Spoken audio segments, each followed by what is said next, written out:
Hello everyone, welcome to learn easy. कैसे हैं आप सब? आई होप आप सब बेहतर होंगे।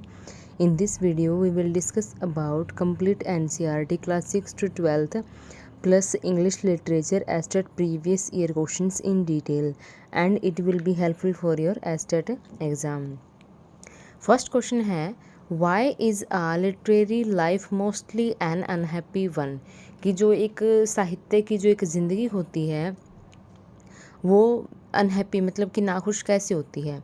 ऑप्शन नंबर ए है, because a genius suffers the penalty of genius and a talented person is full of cares and worries.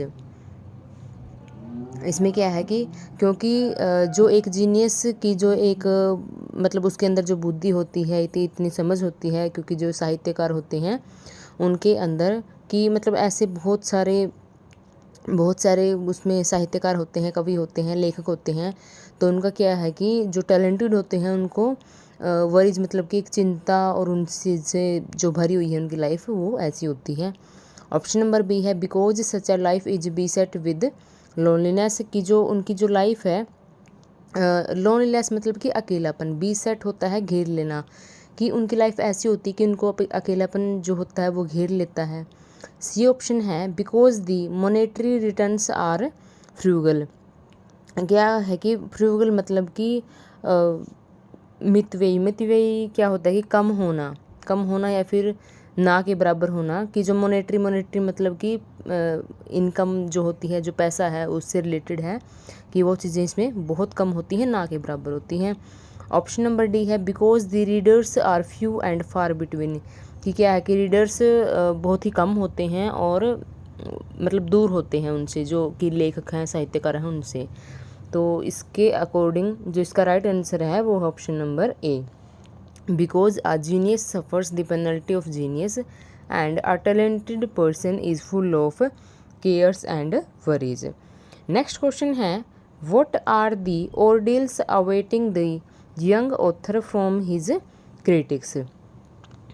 इसमें ऑर्डियल्स क्या होता है कि इस तरह के मुद्दे, व्हाट आर दी ऑर्डियल्स की इस तरह के मुद्दों में awaiting the young author from his critics. की जो एक ऑथर होता है, जो एक लेखक होता है, वो क्या है कि जो उसके क्रिटिक्स हैं, जो कि उसके आलोचक हैं, तो उनसे वो किस तरह से मतलब डील करेगा इस तरह के मुद्दों में।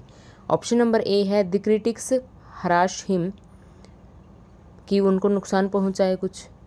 ऑप्शन नंबर बी है, he has to run the gauntlet of his critics. की गॉन्टलेट होता है, इसका मीनिंग प्रॉपरली लोहे के दस्ताने होना। लोहे के दस्ताने मीन्स कि उसको मजबूत बने रहना होगा अपनी राइटिंग के लिए। जो वो लिख रहा है, जो वो काम कर रहा है, चाहे कवि है, लेखक है, एक ऑथर है वो, तो क्या है कि उसको मजबूत बने रहना होगा। ऑप्शन नंबर सी है, he has to save his scalp. Scalp मतलब कि एक स्कैल्प होती है प्रॉपर की, एक खोपड़ी जिसको बोलते हैं, अपने सर को बचाना, सेव करना। As critics throw stones at him, की जो क्रिटिक्स हैं वो उसके ऊपर पत्थर भी फेंक सकते हैं, लाइक इस तरह की चीज़ें। और ऑप्शन नंबर डी है, the critics are sympathetic towards him. कि क्या है कि जो सिंपेथेटिक होता है मतलब कि उसके प्रति क्या है वो दयालु होंगे, दया दिखाएंगे, कि ऐसा कुछ है। तो इसके अकॉर्डिंग जो इसका राइट आंसर है, इसके अकॉर्डिंग वो है option number B, he has to run the gauntlet of his critics. कि उसको क्या है कि अपनी तरफ से मजबूती रखनी है, हिम्मत बनाए रखनी है, कि वो जो भी लिखे अच्छे से लिखे, और क्रिटिक्स जो हैं आलोचना करते हैं, वो उनका काम होता है आलोचना करना। नेक्स्ट क्वेश्चन है, what attitude should an author adopt in the face of bitter criticism? तो इसमें क्या है कि व्हाट एटीट्यूड मतलब उसका जो एक ऑथर है उसका दृष्टिकोण, शुड मतलब कैसा होना चाहिए, adopt in the face of bitter criticism. की क्रिटिसिज्म क्या है कि एक अच्छा भी हो सकता है और बुरा भी हो सकता है, मतलब पॉजिटिव भी और नेगेटिव भी। तो इसमें क्या है कि अगर जब जो क्रिटिसिज्म है, जो आलोचना है, वो नेगेटिव की तरफ जाए तो उसको क्या करना चाहिए उस टाइम? ऑप्शन नंबर ए है, ही शुड डिफेंड हिमसेल्फ, कि उसको खुद को बचाव करना चाहिए, खुद की रक्षा करनी चाहिए। ऑप्शन नंबर बी है, he should change his way of writing, कि जो ऑथर है वो जिस तरह से लिख रहा है उसको अपनी वे, उसके तरीके में उसको चेंज कर देना चाहिए। अगर वो कुछ अच्छा लिखेगा, कुछ बुरा लिखेगा, कुछ भी है, तो क्या है कि क्रिटिसिज्म तो हर तरफ होता है। जो ऑथर होते हैं उनका, अगर वो अच्छा लिखता है तो उसकी प्रेज करने वाले भी बहुत होते हैं। एक पॉजिटिव जो क्रिटिक करते हैं वो भी बहुत होते हैं, और एक जो नेगेटिव करते हैं वो भी बहुत होते हैं। तो या फिर अपनी राइटिंग का वे ही बदल लें। और ऑप्शन नंबर सी है ही शुड सफ़र साइलेंटली, कि वो सफ़र मतलब कि वो चुपचाप ये सब चीज़ें सहन करता रहे, संघर्ष करता रहे चुपचाप। ऑप्शन नंबर डी है he should take the criticism in the face and go his way unheeding. क्या है कि वो उस क्रिटिसिज्म को ले लिया, उसने सुन लिया, पता चल गया, और क्या है कि and go his way unheeding. Unheeding होता है कि बेपरवाह होना, परवाह ना करना।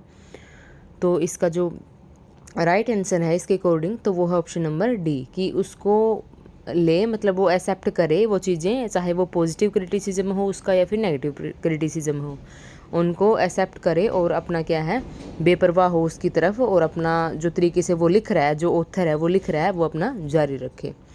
नेक्स्ट क्वेश्चन है the attack of Gifford and Terry. The attack of Gifford and Terry, तो वो क्या है कि ये अटैक जो है किस टाइम हुआ था, या फिर कोई वर्क है। ऑप्शन नंबर ए है forced kids to give up writing, जो गिफोर्ड और टेरी का जो अटैक हुआ था, लाइक कोई क्रिटिसिज्म में ऐसा कुछ था। ऑप्शन नंबर बी है एक्सपेडिक्ट द डेथ ऑफ किड्स। एक्सपेडिक्ट होता है शीघ्र, मतलब कि जल्दी से, या फिर उसके जो कीट्स है, जॉन कीट्स है, उसकी डेथ हुई थी, उसके बाद ही ये सब चीज़ें, मतलब उनकी आलोचना होना, उसकी राइटिंग की आलोचना होना, वो गिफोर्ड और टेरी के द्वारा की गई थी। ऑप्शन नंबर सी है brought kids into the limelight, कि जो किड्स हैं, जॉन किड्स थे, उनको लाइमलाइट के अंदर लाने के लिए, फेमस करने के लिए। और ऑप्शन नंबर डी है नन ऑफ दी अबोव, कि इनमें से कोई नहीं। तो इसका जो राइट आंसर है वो है option number B, expedited the death of Keats, की जो अटैक और ये सब चीज़ें थी वो क्या हुआ, उसकी जो डेथ थी किड्स की, उसके जल्द ही उसकी शीघ्र मतलब बाद में हो गई थी। नेक्स्ट क्वेश्चन है the above passage is in the form of a या फिर एन। ऑप्शन नंबर ए है बायोग्राफी, ऑप्शन नंबर बी है एनेक्डोट, ऑप्शन नंबर सी है एडवाइज, और ऑप्शन नंबर डी है सोलिलोक्यू। तो ये जो क्वेश्चन डायरेक्ट ऐसे ही दिया गया है, तो इसका जो राइट आंसर है वो ऑप्शन नंबर सी, एडवाइस, की सलाह। नेक्स्ट क्वेश्चन है some say the world will end in fire, some say in ice. तो क्या है कि सम से मतलब कि कुछ जो कहते हैं, जो लोग कहते हैं कुछ भी है, जो वर्ल्ड विल एंड, की जो संसार है ये ख़त्म हो जाएगा, किस में, इन फायर, आग में। और सम से इन आइस, कि कुछ जो कहते हैं वो किस में कहते हैं, आइस में, कि आइस में ख़त्म हो जाएगा। इज़ आ लाइन, ये जो लाइन है फ्रॉम, ये कहाँ से ली गई है। ऑप्शन नंबर ए है John Donne a burnt ship, option number B है William Blake the tiger, option number C है Emily Dickinson ashes did not that fire was, और ऑप्शन नंबर डी है Robert Frost fire and ice. तो ये जो lines है ये Robert Frost fire and ice, वहाँ से ये लाइन ली गई है। तो इसका जो ऑप्शन नंबर डी है ये इसका राइट आंसर होगा।